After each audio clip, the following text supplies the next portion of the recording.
go from one extreme to another. Like, that's not, we know you're a trigger, girl. Who are you lying? Who are you fooling? Is you cool? Blessings all for my life. My junk God for the journey to earn. Let us for the plus. Gratitude is a must. What's up, beautiful people? It's finally getting cold outside, in Miami at least. I'm so happy to be back with you guys once again. If you're new here, I am Anaisa Joy. If you're not new here, welcome back. I'm so happy you decided to join me again for another, I guess, inside dump type vibe episode of what I'm learning about love and how that affects my world, how that affects my life and my walk with God. So welcome. Well, y'all want to know what's stuck in my head? baby, won't you go ahead and just go ahead and just go ahead and grab your keys and go ahead. My life feels like that right now. Moment of silence. Okay, anyways, so yeah, I was rewatching the episode before this yesterday because I was editing it, and I said a lot, but now I feel like this episode kind of goes a little bit deeper into what I was saying and gives a little bit more context. Now, one thing that I did say was that we have to choose to love, right? If you haven't watched episode 1, please go back and watch episode 1. It's not really necessary, like it's not giving part 2, but it's giving building blocks, if you get what I'm saying. So yeah, one thing I said was that we have to choose to love, and in doing so, you can either choose to do better, be better, or not.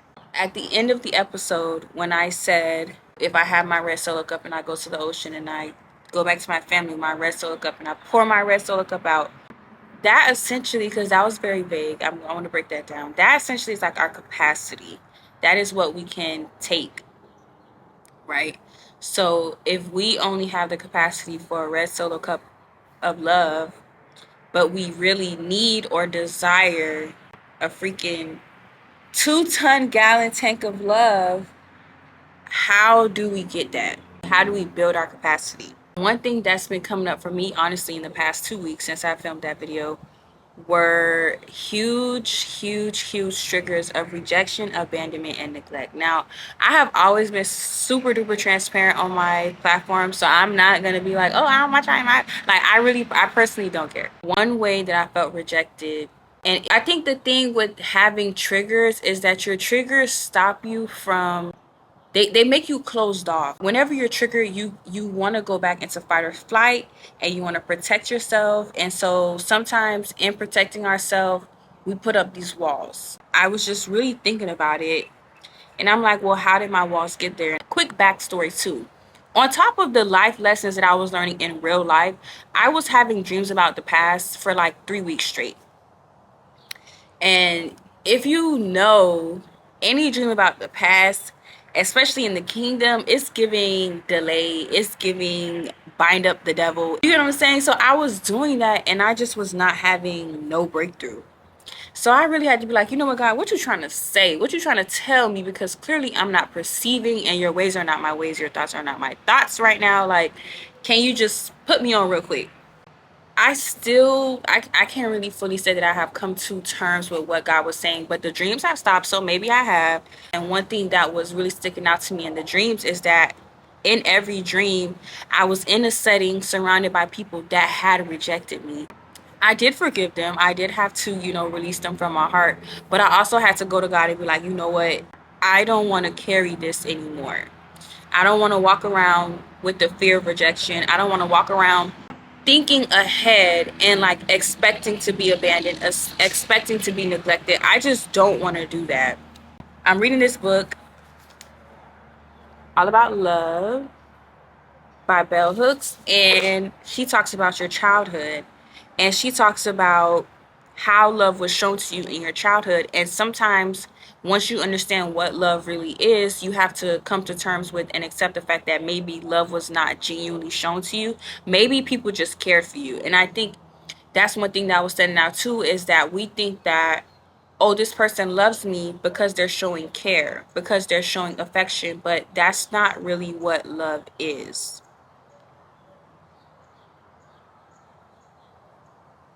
Moment of silence, because it's like, whoa, what? And then we grow up in this, in the Black community, they always say, oh, I do love you. I kept clothes on your back. I kept food on the table, and I kept a roof over your head. Yeah, you did. But that's not love. That's taking care of me. That's making sure that my life is sustained. That's not love. And I hate to break it to anybody, but it's not.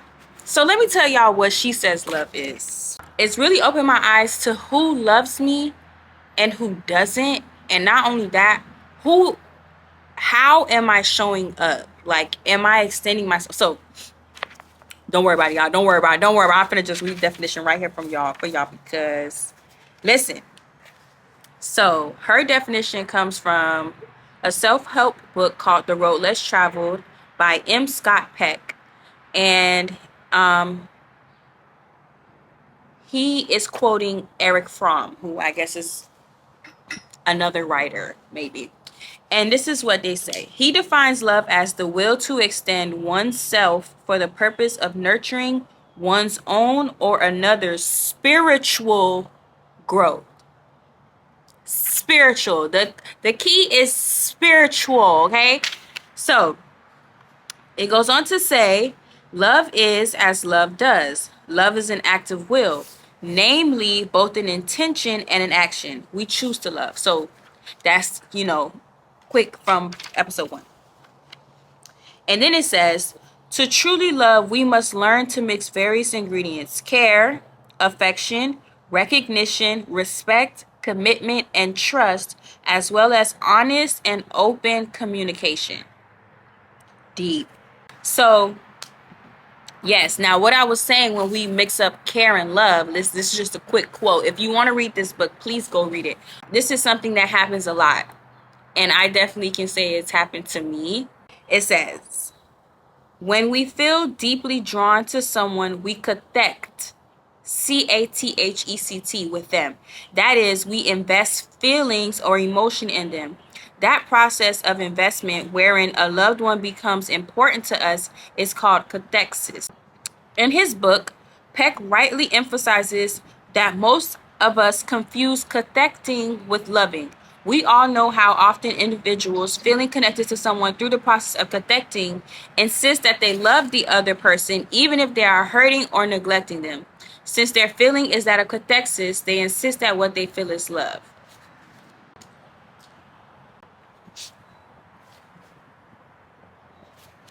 So according to them, love is the intent and the ability, acting out the will of nurturing yourself or someone else's spiritual growth. That's love. Y'all want me to say it again? Love is the intent and acting out your intention of nurturing yourself or another's spiritual growth. Not your physical growth, not your mental growth, the growth of your spirit. Now, I don't have to be super religious and super Jesus King right now. We can all agree that we have a spirit. We can all agree that we have a soul. That's love. So, once I thought about that, I was like, maybe that person didn't love me. They just cared for me. Maybe my mother was not able to love me because her mother was not able to love her.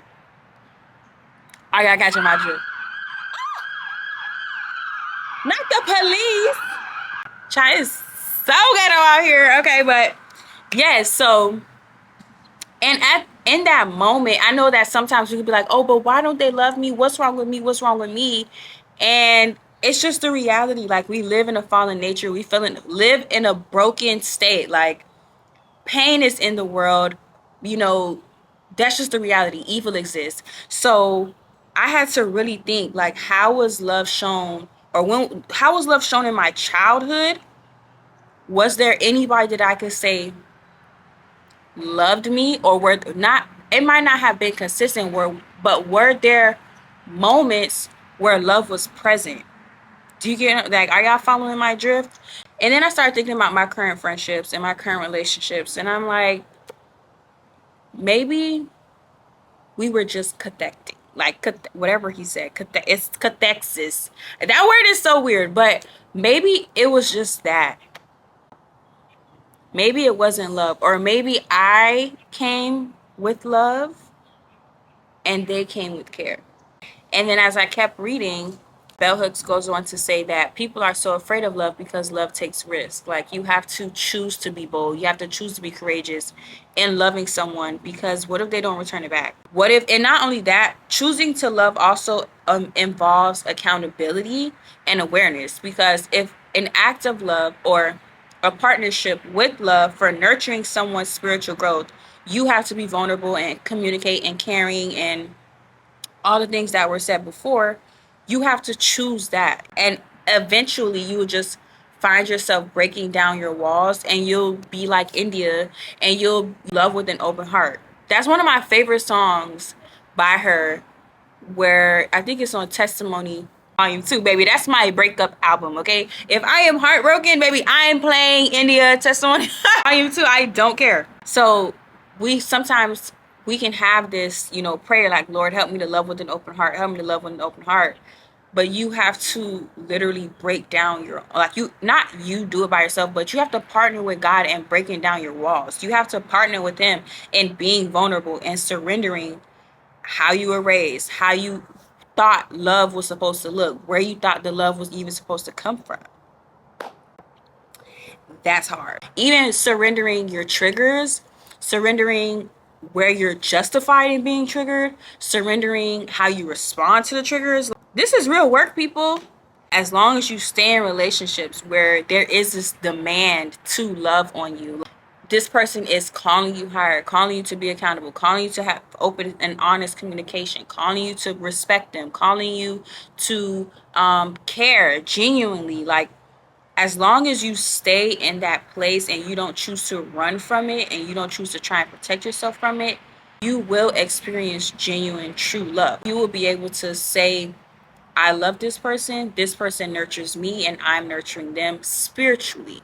I'm nurturing their spirit. Now, a lot of the times we can do damage to another person's soul and not really know. And I think that's just the principle of hurt people hurt people.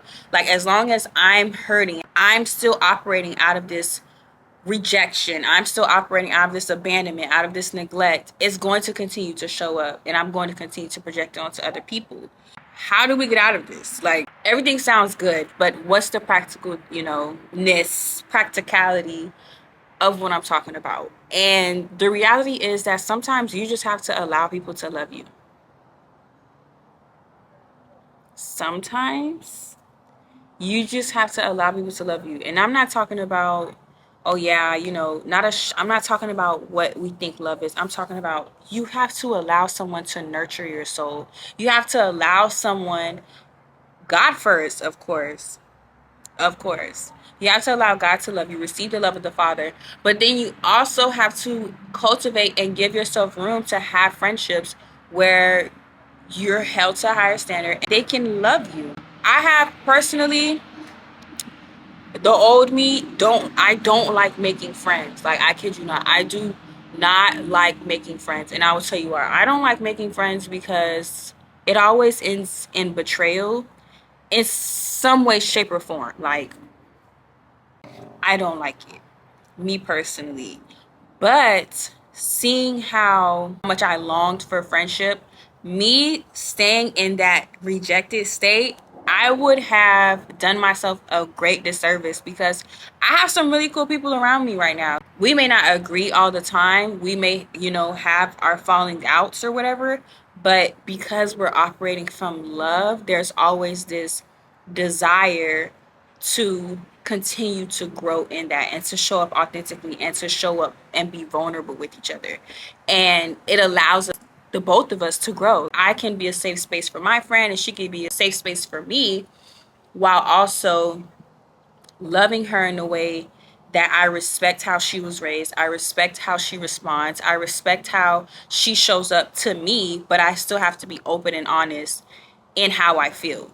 And then, of course, step 2 is show up authentically. Be yourself. Don't feel like you have to always protect yourself or shield yourself from pain. Pain and hurt and all that, those things are gonna come.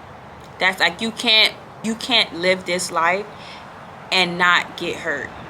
And that's unfortunate. It really is. But thank God that we have the Father, we have the Holy Spirit, we have Jesus holding our hand, and we have him, nurturing us and holding us and comforting us, which he promises to be our comforter when we're hurt.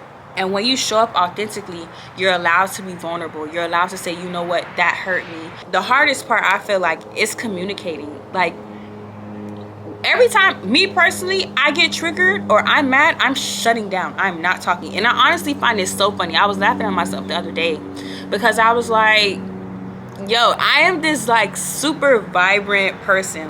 I ain't gonna toot my own horn, but I am just very bubbly. Like, a lot of people, it gives yellow, orange. It gives very vibrant springtime. So with that, when I get triggered, I just shut down. I stop talking. And I'm like, this is so noticeable. How can you sit here? I was talking to myself. I'm like, how can you sit here and be like, oh yeah, I'm okay?